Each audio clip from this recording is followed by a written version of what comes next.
Hi, folks. Thank you all very much for joining us. Appreciate your time on a Friday afternoon for a lunch and learn. We're joined here by Diana Boring, our Director of Investor Relations, and Yuri Kardienko, our CTO. And thank you all for joining us. We're grateful for your time. So we'll go through this.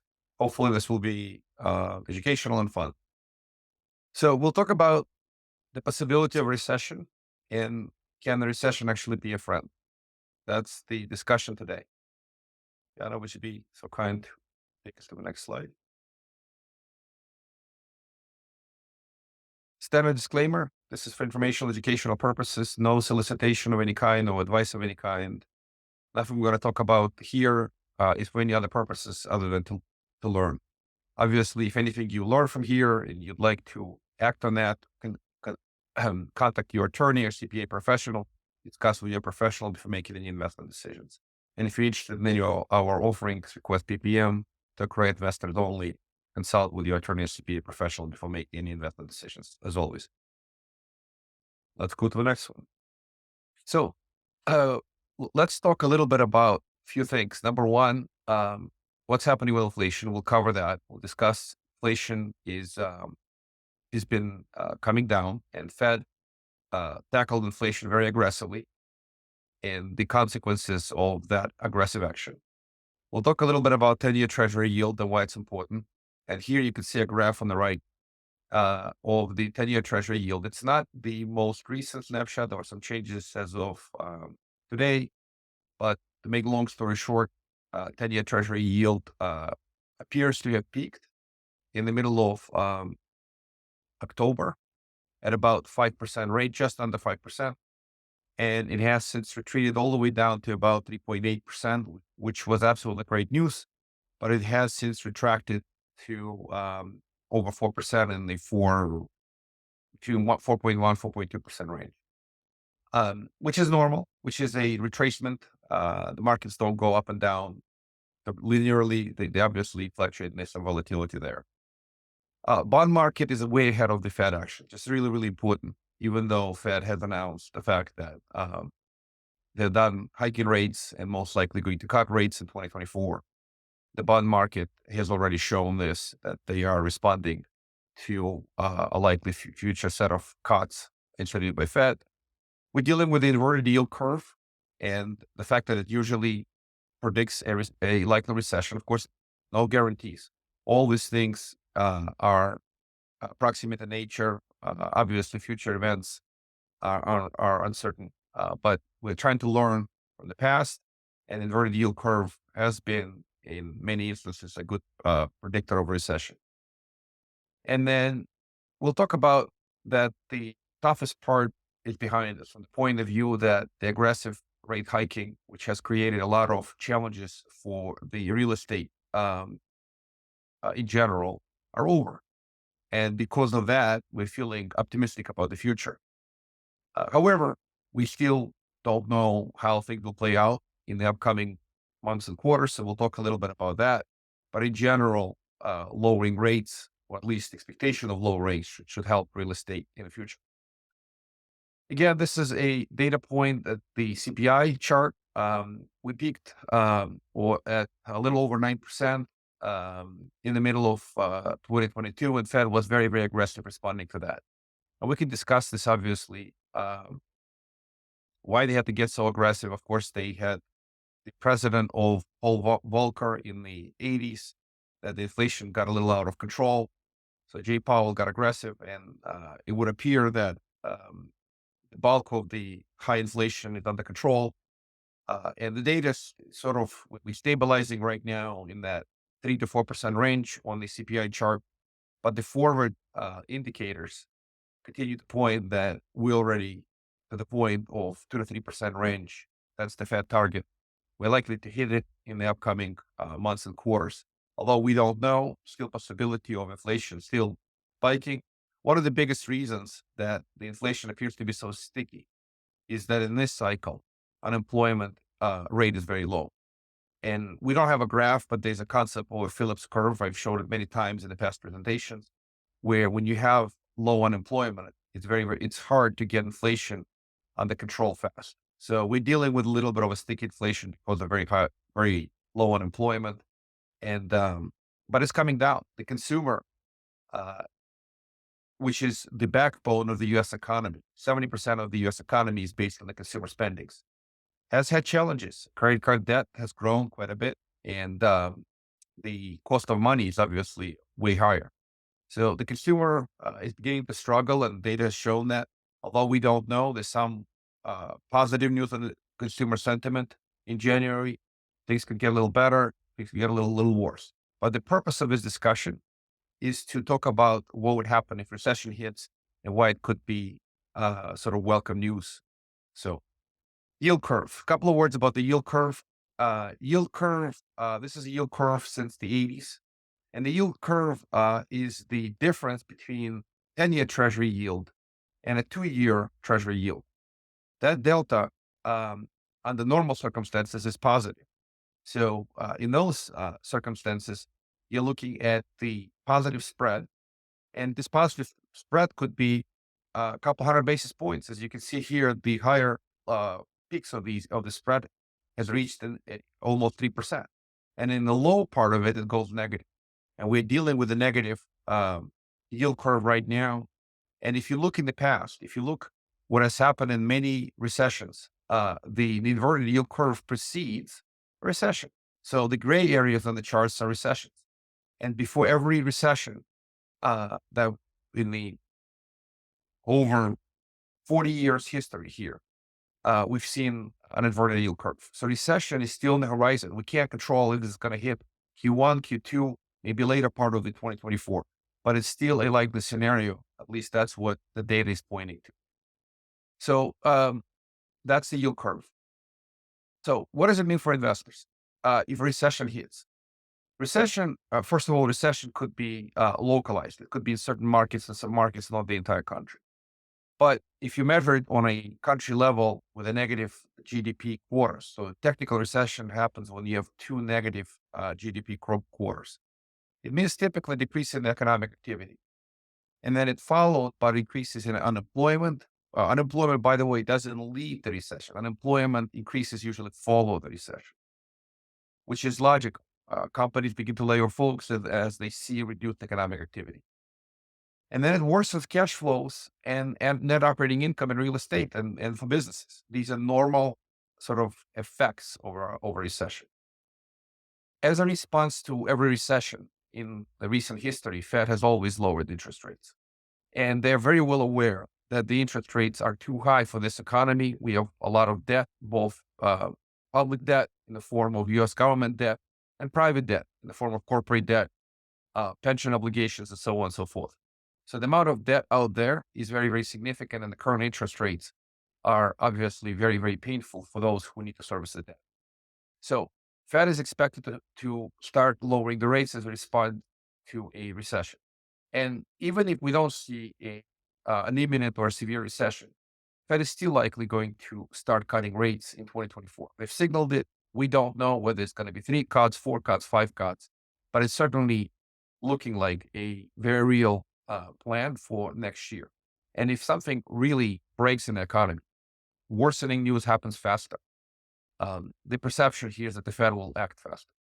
And then the falling interest rates support real estate investors way faster than the reductions in the cash flows and reductions in the NOI. This is a very, very important point.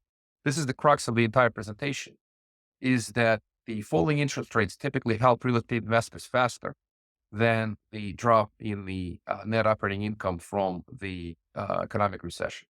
The reverse, by the way, happened when there was a lot of inflation, hot markets, hot economy, and Fed had to hike.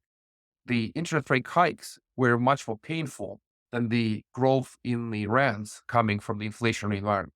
So now we're going to go in the reverse direction. That's the basic effect of recession. Rate cuts help faster than the drops in the cash flows and NOI. And then on a valuation perspective of real estate, most of the commercial real estate trades on a capitalization rate approach, cap rate approach. So what it means is that as interest rates rose, cap rates have been expanding, and we have some data charts coming up, and we'll see that. So as interest rates reverse the direction, we would expect that the cap rate expansion would slow down, maybe stop, and potentially reverse the direction and start coming down as interest rates come down. Go ahead, please. So um, recession pushes obvious unemployment up, but it helps with interest rates. And then let's discuss, as an example, what happens when we see changes in unemployment, worsening unemployment, and as a side effect of that, of this Fed responding, interest rates changing. Just an example for sake of understanding the impact. We obviously don't know. Is it 1% or 1.5%, 2%? Who knows, right? We don't know what change is going to look like. But 1% increase in unemployment generally means that approximately 1.6 million people lose their jobs. US labor force is about 167 million. So 1% of that is 1.6 million. These folks lose jobs, then they can't afford to pay mortgage. They struggle. Obviously, it's a terrible thing for the economy. But on the other side, if Fed sees this type of a change in the unemployment rate, they're probably going to cut rates by at least 1%. This is a general theory, maybe more. So 1% drop in interest rates helps many households. It makes housing more affordable, and it has obviously an impact, similar effect on commercial real estate. So as an example, 1% drop in the interest rates enables millions more, way more than 1.6 million, to be able to afford the house because of the reduction in the mortgage payments and their affordability from the debt to income ratio. So the key message is falling interest rates help way faster than the increase in the unemployment that worsens the economy. And 1% drop in the commercial mortgage rate reduces debt service by about 60% on a payment factor.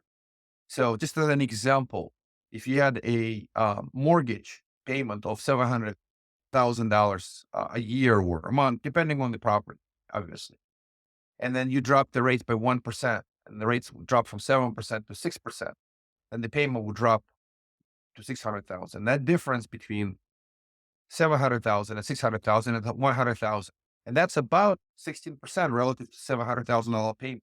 It's a very significant reduction in the actual payment that borrowers have to make to the bank when the interest rates fall. That's the key concept here.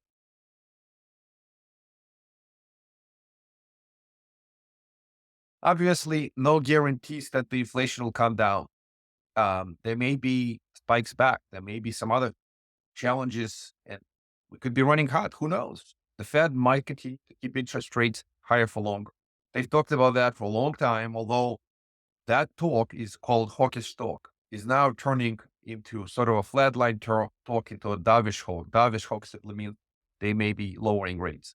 So at this point, it would appear that they stopped that higher and longer talk and they are preparing to start easing. But the problem resurfaced in the 80s. Certainly there's precedent to this, and it can respike again.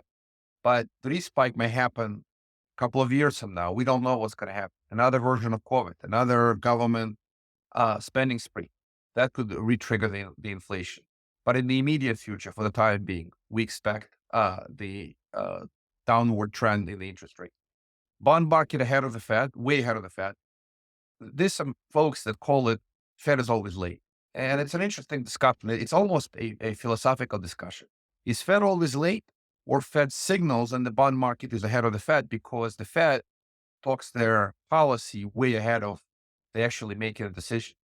So at this point, the Fed is sort of in a flat line. They have an opportunity of starting cut the rates as early as March, but they may either take an action in March or announce that they're now really considering the first rate cut in March. We don't know. So, but the bond market is responding. It's just a much bigger market. It is much more intelligent market as a number of the Fed governors and bankers. So that's what we see generally out there. And then we may see further drops in the bond yields. Significant difference between a 10-year Treasury yield and a Fed funds rate. It's very possible that the Fed funds rate will be slowly moving down when while the bond yields could be way ahead of it. So something that we got to watch, But that's what happens. I just wanted to point it out. The bond market responds based on the expectation of what Fed is going to do. On the other side, um, Fed is very slow moving train.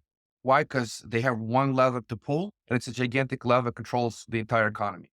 And one important point that I wanted to make, I've talked about this in the past. The economy in the Sun Belt versus Mid-East versus Northeast versus other parts of the country is very different economies. So we've seen a certain level of correction already in Phoenix or Austin or a number of other markets in commercial real estate, while some steady Eddie markets haven't corrected as much and they may not correct as much. We don't know that, of course. So the interest rates impact all the market, but different markets respond differently to the level of interest rates. Let's keep moving. Now let's talk about the implications of a potential recession and where we see the opportunities ahead. Go ahead, Jen. So we've seen the good news already. The 10-year Treasury yield has been the drop in the 10-year Treasury yield has been helping tremendously. Mortgage-backed security has been helping mortgages that folks can get.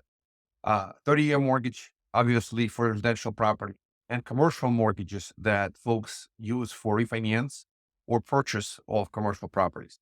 So the good news is we've seen the positive impact, the lowering of the cost of borrowing for both residential, commercial real estate. The one thing to keep in mind, the exact impact on real estate prices is unknown. So we do know that lowering rates directionally help real estate, but the market is still adjusting to the fast and furious increases that the Fed executed over 18 months that pushed the rates from 0 to a quarter target all the way to 5.25 to 5.5 target. Fed pushed rates up in 18 months, 525 basis points. That move is so huge and completely unprecedented. The slope of the move is just too fast for anyone to see the impact, and it's taking a long time. Fed action is known to take long and variable rates. So the markets may take time to adjust. It's possible that prices may continue to soften, even though the interest rates are beginning to move down. Something to keep in mind. It's a supply-demand problem. We just don't know. We know directionally that now we're getting a little bit of a tailwind that the interest rates are going down. But in the short duration, even the tailwind may be still dealing with the fact that the prices are still softening in certain markets. There's something to keep in mind. Let's continue.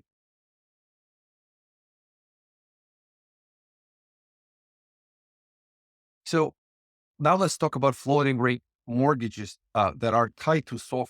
It's a secure overnight funds rate. It's basically a an index in essence of what most of the commercial securities are tied to.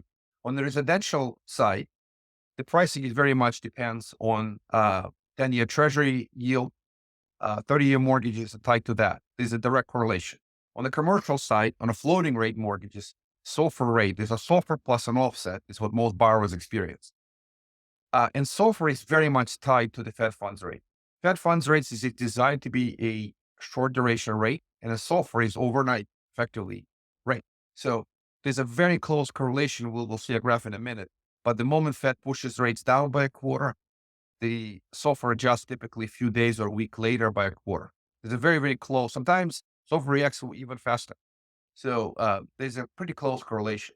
So as SOFR, we'll see the graph. SOFR was near zero when the Fed funds rate was near zero, and it got pushed all the way out to about 5.3, 5.4 now. And while the Fed funds rate is 5.25 to 5.5, there's a very close correlation between the two. I was And gonna ask go if ahead. you could touch on how the variable rate debt is used in commercial real estate and why they use it. Sure. So many floating rate mortgages um, are the primary product, how value add projects are financed. And this is true for multifamily, it's true for storage, industrial, uh, shopping plazas, etc. Anytime the property is not stabilized or it needs to be stabilized, the banks don't want to lend loan. They just want to do a bridge loan. So these bridge loans, the way these rates are determined is typically SOFR plus 375 as an example, or SOFR plus 400 basis points. So most of the floating rate mortgages have that type of formula. And when the most of the loans that were funded uh, when the interest rates were very low, even the spread, so that spread that I mentioned, 375 or 4%, is a function of market volatility. When the market is very complacent and happy, these spreads at some point in time were below 3%. So you would see mortgages, commercial mortgages, as low as below 3% because the Fed funds rate was zero to a quarter. SOFR was just above zero, and the spread was below 3%. So that spread now has grown. Most of the deals is now 375 we've seen in today's environment. So let's call let's call the SOFR 5.3% plus an offset of 375 or 4. That takes the effective mortgage rate to be, let's call it 9.9% or 9.25. That's generally how it works. And it is used on value add projects. And many of these value add projects that borrowed in the last couple of years use this product. And there's nothing fundamentally wrong with this. This was the absolute standard of the industry. But many loans on a floating rate debt are experiencing a lot of pain today as a result of the fact that the interest rate risen very fast and furious. And some folks have asked this question: why didn't the sponsors prepare, expect the interest rates to go up? And the answer is, of course, they saw the possibility of that. Some of them bought rate caps. Rate cap is an effectively an insurance contract. It's a financial instrument where you pay some money to protect you against the interest rates going above a certain level. But even rate caps were typically good for a year or two, and they are expiring, and new rate caps have to be bought. So I don't know how else to describe it, uh, but the expectation of rate hikes didn't necessarily stop people from taking action because the thought process was that Fed was going to hike. Nobody expected the Fed to hike this fast and furious. One point that I wanted to make is that it's a very important discussion for investors. If you thought the Fed was going to hike as fast as they did, would you have written a check a couple of years ago? And the answer, it depends, right? Depends on the project, depends on many factors. But most investors in the industry, most fund managers didn't expect things to go this fast. And we're dealing with it right now. It's a challenge for some investments and it's an opportunity for fresh capital. We'll talk about it next. Let's talk about floating rate mortgages. So the graph below is showing SOFR. As you can see, during the post-COVID world, SOFR was literally trading just above zero. And as Fed started to push the Fed funds rate, SOFR continued to rise. And the roll is almost step in step. And at this point, it's trading in the about 5.3, 5.4% range. There's a little volatility, fluctuates a little bit, but in general, it's pretty stable. Obviously, the fact that the 10-year treasury yield has started to drop hasn't yet helped the SOFR linked loans because SOFR very much responds a lot more to Fed funds rate than the 10-year treasury. So it's a slow relief for variable rate debt.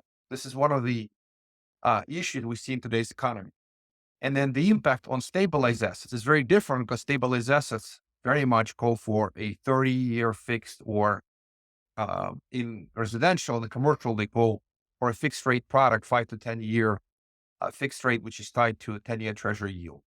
But the value add projects don't have that option. You can't finance a value add project, where it's very hard to finance, with a fixed rate debt. They are tied to variable rate debt, floating rate debt, and they're tied to SOFR. So many projects experience liquidity crisis today. And it's creating also on the opportunity side, this is where sort of recession could be your friend, that the fresh investment, the mezzanine debt, or the preferred equity, new dollars that can flow into these investments could be a phenomenal return opportunity because they're coming in sort of in the middle of a recession in the commercial real estate. So just to be very clear, Recession, as declared by the central bankers or economists on the country level, is when you see two negative quarters of the GDP. But when you see interest rates spike as much as they spike, many commercial real estate projects have the feeling or the experience of a recession like environment where they experience a liquidity crisis and they need more cash. To them, recession is already here. Countrywide, it's not yet happening.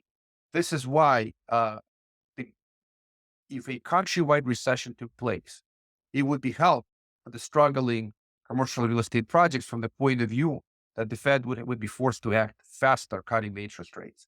This is where recession becomes a big friend for real estate in the form of cutting interest rates. So let's talk about the opportunity. So stabilized assets can be financed or refinanced with fixed rate mortgages linked to 10-year treasury yield. And that's already it's already benefiting from the fact that the 10-year treasury dropped from 5% down to about 4.2 that it's trading right now, a little less than. And then the sort of the motivated seller situations create opportunities for the fresh money to come in, or motivated owner situations create deeper buys for buyers. Everyone is sitting there and waiting for these phenomenal deals. They would like to buy deep, but the sellers are not capitulating. So what we see, many owners don't want to sell in a tough market. They would rather find additional capital in the form of mezzanine debt, preferred equity to come in into fundamentally sound projects between the primary debt and between the current equity in these projects, and provide the liquidity necessary to finish these projects from the value add perspective, plus give the projects liquidity to get to the point where they can actually refinance or sell in a better market. So why mezz debt or preferred equity? Well, that's the mechanism. Uh, when we write a fresh check as investors, where do you want to write? Where would you want to participate in the current environment? We don't want to take common equity risk. We would like to take less risk, but receive returns that are similar to common equity. It's equity like returns without equity like risk. That's the best way to describe it. So here's a great picture of the capital stack. On most projects, you see some portion of this. Not every project has all four layers: senior debt, mezzanine debt, preferred equity, and common equity. Many projects, the most typical picture is senior debt, common equity, and there's nothing in between. Some projects utilize preferred equity, some projects utilize mezzanine debt too, and some utilize both. So the opportunity to come in into fundamentally solid projects that have good long-term prospects, let's just call it good real estate, that needs liquidity to come in the form of either preferred equity or mezzanine debt. Of course, mezzanine debt is generally a little bit better for fresh money to come in. But in some cases, mezzanine debt cannot be implemented as the senior lender says, no, don't do mezzanine debt. So it depends. It's a project by project, but the concept is still the same. It's a capital that comes in, provides liquidity, and asks for significant rate of return and a protection mechanism being in between common equity and senior debt. So that's the opportunity in this environment. And this is sort of, uh, that's the market today. And as we, as fund managers, and many of you as investors, look for the opportunities in 2024, this is the opportunities of the current environment. This is where we see the best risk-adjusted return. We see both cash flows as well as a back-end additional distributions when the project sells. So depending on the structure, you could structure mezzanine debt that pays current coupon or pays partial coupon and pays more in the back end. So an example would be you could have a deal where you get paid up front 8% or 8% on the back. You can get a deal where you get 9% paid current and 7% on the back end. It depends. But you can get essentially returns in the, let's just call it mid to high teens, which are pretty solid returns, but the level of risk is not as if you were there. This is still safe than the common equity, but it is behind primary debt. So it is an opportunity of, let's just call it 2024. So I hope this makes sense, but that's the key understanding of a capital stack and where we see us writing checks and hopefully many of you. I know that a lot of investors are looking for debt right now. That's been super popular. They want to take advantage of the distressed opportunities. And if it came to the right project, they would do equity. But if they're not sure what to do right now, they're looking at debt. So that's been something a lot of people have been asking about. Yeah. Thank you. You have a great point. And that's exactly the feeling is as much as possible, folks would like to be in a safe place in common equity. Common equity, here's a graph that points out, and we took this from an article that was on Fundrise. Um, the point is pretty straightforward. Interest rates have continued to increase. Here you see this is represent Fed funds rate on the left. As interest rates rose, the values in the commercial real estate sold. And this is an example of a park. And this is a, let's just call him a global picture, but points in direction. What we do know is certain markets already have gone through substantial corrections, especially those markets that are known to be yo-yo market, such as Sunbelt. Sunbelt was very, very popular. Many regions of Sunbelt, where these are the hottest growing markets, they can't go wrong. Not possible for these markets to go wrong. Well, they do go wrong when the market conditions change. So Phoenix have gone through significant correction. Austin, Houston, number of other some markets in the South experience corrections. Now, it depends on the type of property, depends on location. There are many variables, but we do know that many of these corrections have taken place and they're still correct. So the ultimate, sort of the complete bottom of the market is unclear.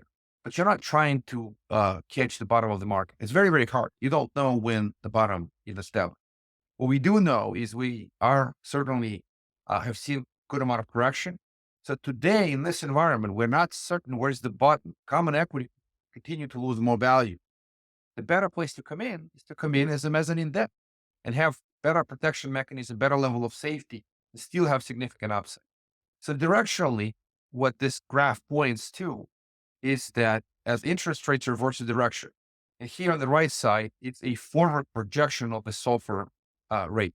So this is just telling us that the market is projecting that the SOFR will start falling, and as a result, prices of real estate should continue to go up. So here's an example. Again, back to the Fundrise article. It was a pretty good article. Looked at it, and the concept is you definitely want to come in when the prices are low, buy low, sell high. That's the general concept. So transaction volume is expected to be still pretty low in 2024. We saw very, very low volume in 23. 24 may get a little bit better depending on situations, but every buyer is looking for a distressed seller. They either want to buy from a bank for closing or with bank concessions or from a seller that's just so desperate. So let's just call them the vultures are out. And it makes a lot of sense. A lot of smart money is looking for the opportunities to come in and take advantage of the low market. But there's a little bit of let's just call it the scary part of this whole picture in this article. And by the way, we didn't necessarily double check the data. We know that the market is correcting and it's still live in progress.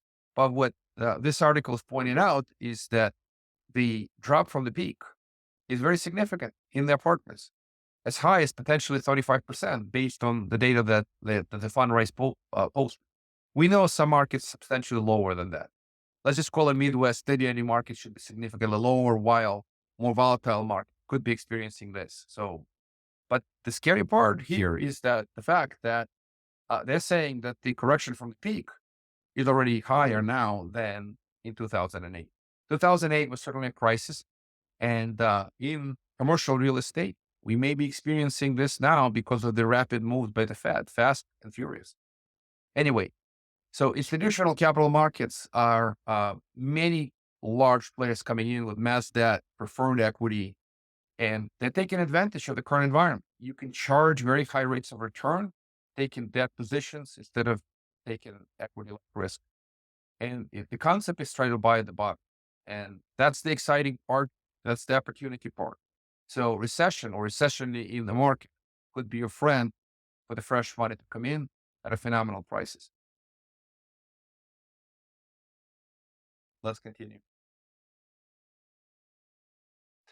So here is an interesting correlation. This should give folks a little bit of a view that the cap rates and the interest rates, they have a long-term correlation. Of course, there's volatility and fluctuations and things move uh, up and down.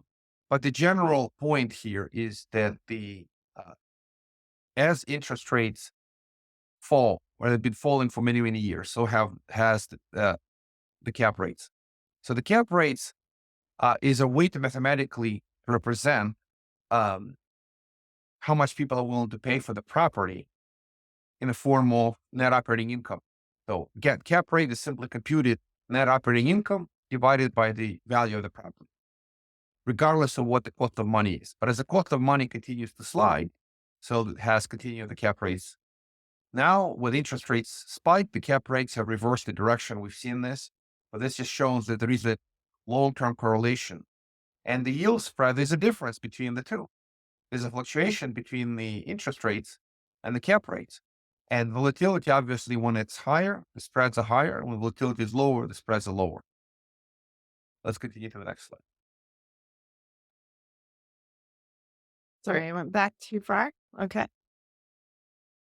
So the good old rule of real estate, I learned this many, many years ago. This is as simple as it gets. So buy when the interest rates are high and refinance and sell when the interest rates are low. What we do know is the interest rates peaked on a local cycle. They're going to say, well, in the 80s, the interest rates were as high as 10, 20% on the Fed funds rate. That was 80s. And the impact of today's interest rates at the Fed funds rates being 5.25 to 5.5 is just as painful or as restrictive as 10 to 20% were in the 80s, because the amount of debt in the economy now is much larger than it was in the past. So in today's environment, we believe, and again, we don't know the future. Your guess is good be as good as mine. We may be wrong, but the interest rates reached a peak on the current cycle.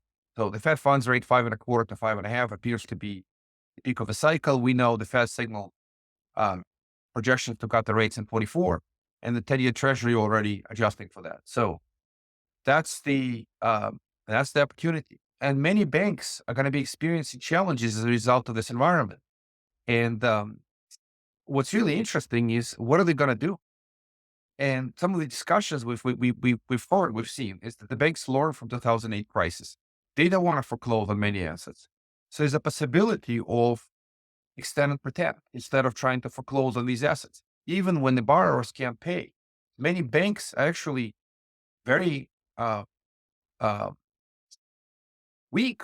As much as the FDIC and the central bankers don't want to tell us the story that many banks are weak, but they are very fragile.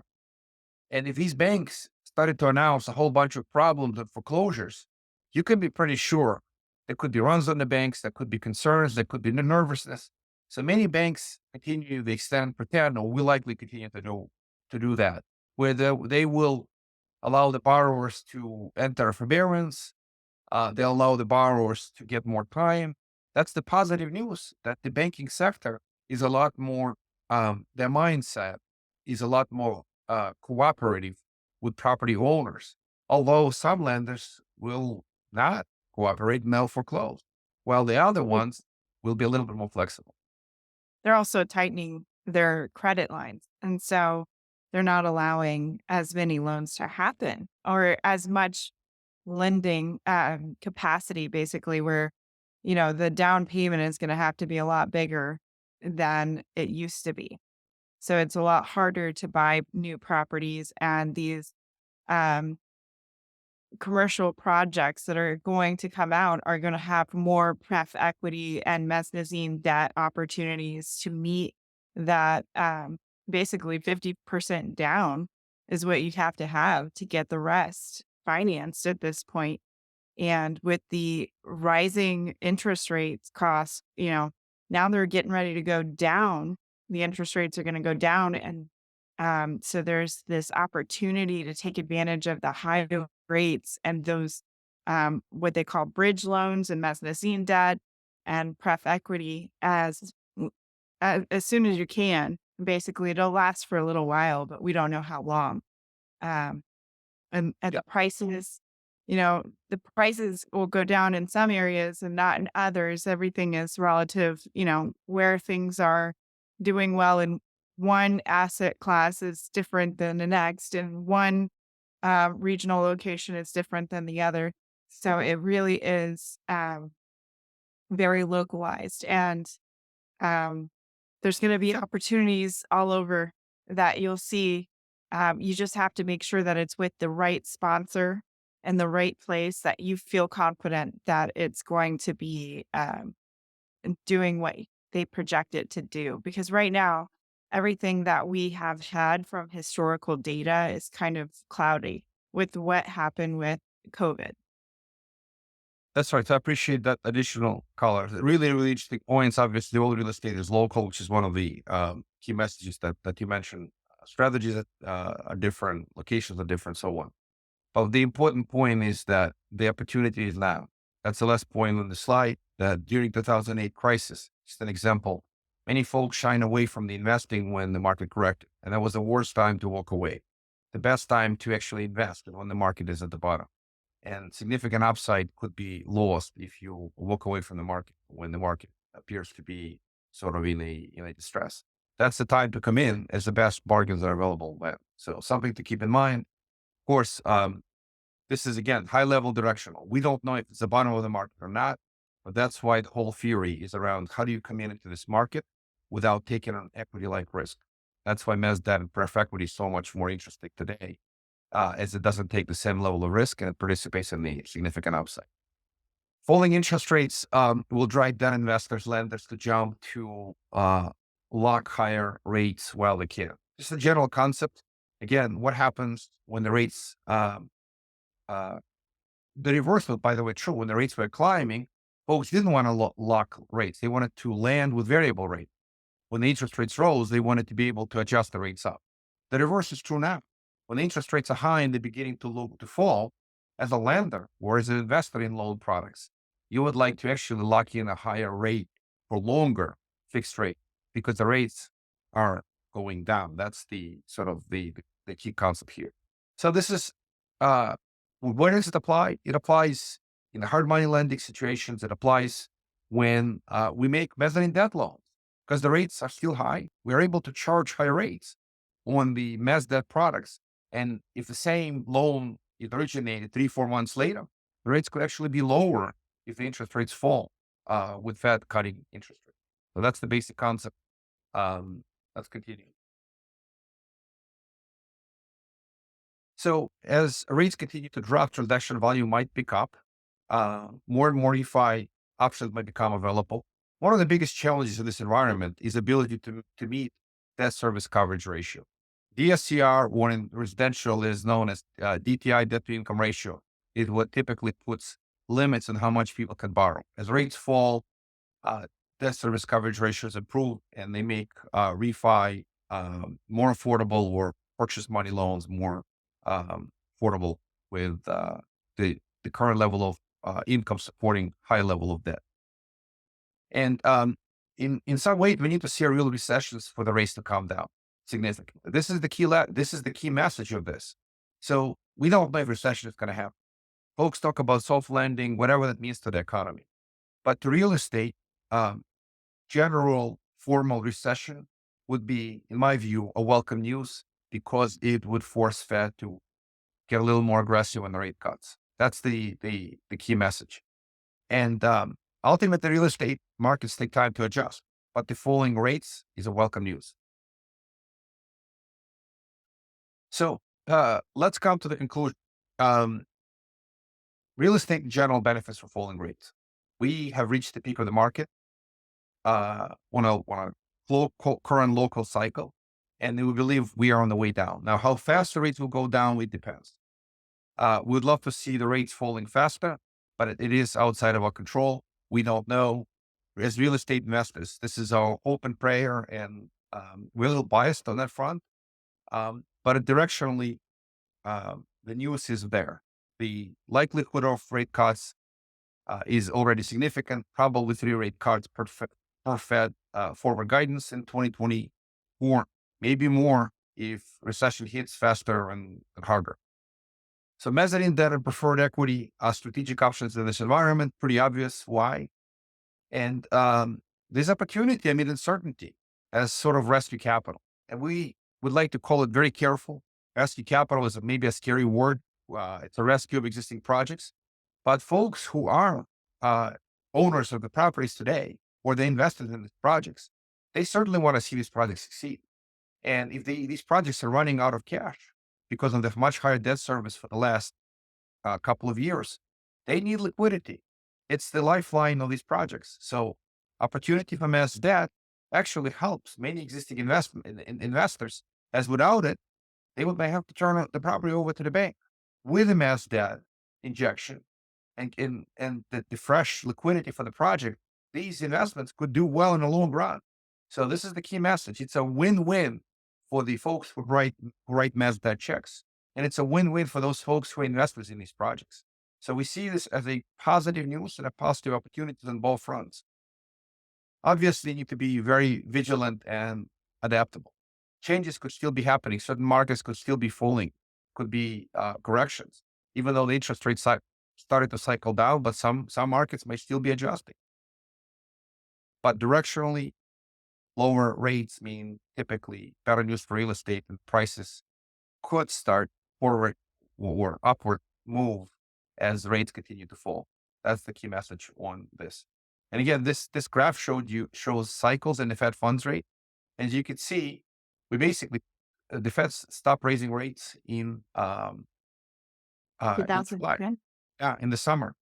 So they peaked in the summer and they've stayed flat, and then they'll probably start cutting as early as March. We'll see. That's that's the key message. All right.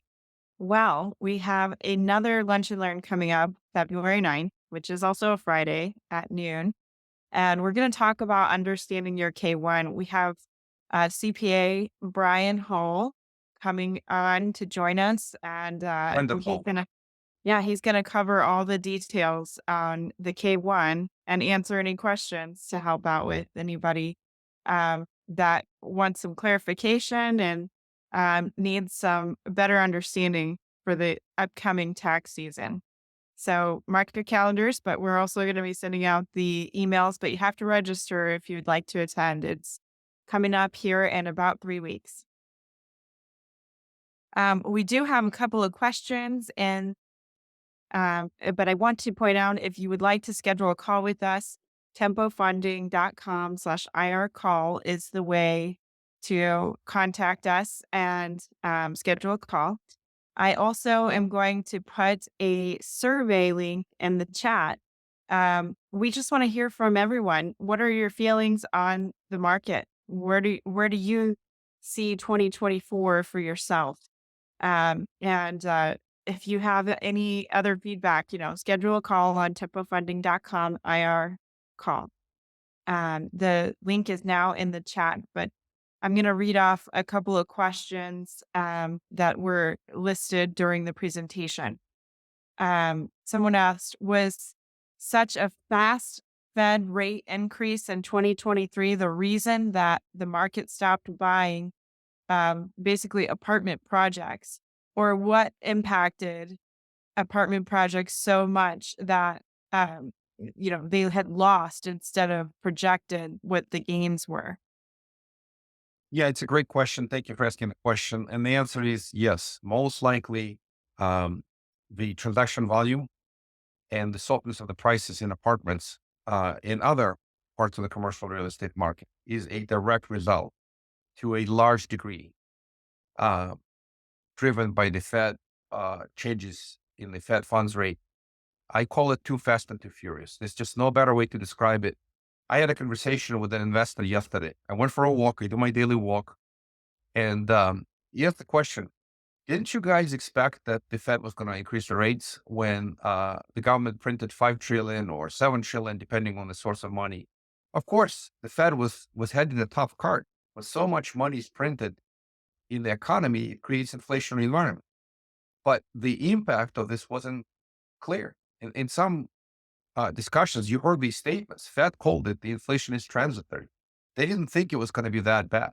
And then they were kind of sound asleep at the wheel for too long. Then they woke up and then they said, wait a minute, we got inflation that's approaching 9%. We're in trouble. So very few investors thought that they're going to do this much this fast. If they did things slower, um, at a, let's just call them slower clip of increases and smaller level of increases, probably real estate, commercial real estate, including apartment syndications, wouldn't have seen this much drop in volume and reductions in prices. So you can blame the Fed, but there's a pretty high probability that the Fed caused the softness in the market by being so aggressive so fast. Well, yeah, it's the interest rates are rising. I mean, are you going to want to lock in a loan at that higher rate when you think that it's transitory and then it's going to go down again? I mean, plus the credit tightening, they weren't giving as much, help with getting these mortgages to buy these properties. And then, the next question, which kind of ties into this, is why apartment prices went down so much while inflation is so high and many reported rent increases. I mean, if you're getting charged a higher interest rate and you have to pay more, um, you still have to cover your mortgage to keep that property. So you're going to keep the rents up. And I was asked that question yesterday too. Why is my rent so high? They think that these apartment complexes are still making money just because they're charging such high rents, but it's not staying in their pocket. It's going to pay the mortgage that had that variable rate. And so now their net operating income is not what they expected it to be on those original projections. And they can't finish the, uh, value add project of doing the remodeling to get to the finish line to turn around and sell these projects as quickly as they thought they originally could. And now the prices have gone down because, people need to sell. And so they start lowering their price to get their property some more attention. And and that's what's created a whole bunch of confusion on why the rents are so high, but the prices are going down and why things are not selling like they originally projected. Let me add one comment. So everything you said is absolutely good. I mean, accurate. Now, may not be good, maybe bad, but the reality is this. So inflation is defined in real estate on a long-term basis. Let me be very clear. People have talked about real estate being a great hedge against inflation. And I agree with that on a long-term basis. So when you have inflationary environment and the rents go up by 10%, that's wonderful. That's great on a long-term perspective. However, when the payment factor goes up 50%, even higher on some of the mortgages, some mortgages were at 3% and they wind up at 8.5, 9. Payment factor hurting the owners way faster than the increases in the rent. So over many years, rent increases will catch up and we'll do just fine. But on the short term, the pain is extreme from the fast and furious increases in interest rate. That's why the prices softened way faster. If the Fed was moving slower, gradually increasing rates, fighting inflation over a longer period of time, then the inflation would have been absolutely awesome news.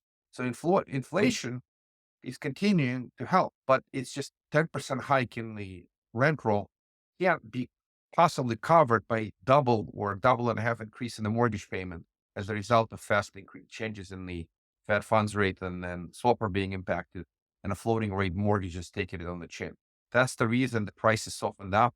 So the owners find themselves squeezed. On top of all that, we saw a couple of other events that hit us in the last couple of years. Just it's all to tangent, but there's a countrywide adjustment in the interest rates. Many insurance companies have suffered from natural disasters, hurricanes, and other events, and then they jacked up insurance rates through the roof. The issue is very relevant. So apartment owners have seen not only interest rate going up and fast and furious, also seeing insurance spiking, some other costs as a result of the inflation spike. The experience of apartment owners has been a little bit painful that they've taken it on the chin from many directions. But the biggest of them all by far is the increase in the cost of money or increase in the interest rates being too fast, too furious. Yeah, I've seen this. Insurance has gone up so crazy in Texas and in Florida. And I mean, everybody feels it here. And if there's a hurricane and they come and hit one of those projects, I mean, it just slows them down on top of that. So I can only imagine that it's affected a lot of people, especially here in the Sudden Belt. Yeah, it's triple, quadruple. Insurance prices triple, not 30%, triple if you are in a hurricane zone. Some of these numbers are staggering. And then if you go non-hurricane zone, if you are somewhere in the middle of the country, or let's just call it flyover, or even coastal, not in a hurricane zone, 30, 40%, 50% increases have become the norm. It's kind of crazy. People didn't expect it. Almost like all insurance companies woke up one day and just kind of went for it. And because they acted together, then they were able to push all these prices up very, very fast. Well, if there's any other questions, please put them in the chat or raise your hand. We would love to hear your perspective on this survey, and we'll give it one more minute. Uh, do you have anything else you'd like to say, Mike? No, that's about it. Appreciate you all. Just letting you know we continue to work very hard as fund managers, as on the funds in syndication. Of course, there's some headwinds, but the little bit of light in the tunnel now from the point of view that the interest rates appear to have peaked and they're moving in the right direction. So we are very cautiously optimistic on that front. And then on the educational front, we continue to educate. We'll continue to bring more of these lunch and learn events. We actually had a call with a couple of CPAs that who we work with, who will work on putting together some really interesting presentation on preparing for a sale of a business or a practice, and what to do from a planning perspective as a number of our investors prepare to sell their businesses or their practices, both the operating business and the real estate. And many of them have asked questions, can I wipe it off with depreciation benefits or something like this? So we're not CPAs, we don't play one on TV, of course, but we'll bring some industry experts to try to help folks with some of these questions and some best practices and other ideas. So stay tuned. More of these events are coming. Obviously, our town hall coming up next week, next Thursday. Those folks who are investors, they're more than welcome to join, and we appreciate you all. We would absolutely be honored and humbled to have your feedback. Please let us know how you feel. Please fill out the survey and talk to us. Let us know how we can serve you. All right. Well, thank you very much for your time. And we look forward to seeing you February 9th on the Lunch and Learn about understanding your K1. Looking forward to speaking with you as well as you want to reach out. Again, my contact is tempofunding.com/IR call. Take care, everybody. Thank you all. Have a wonderful weekend.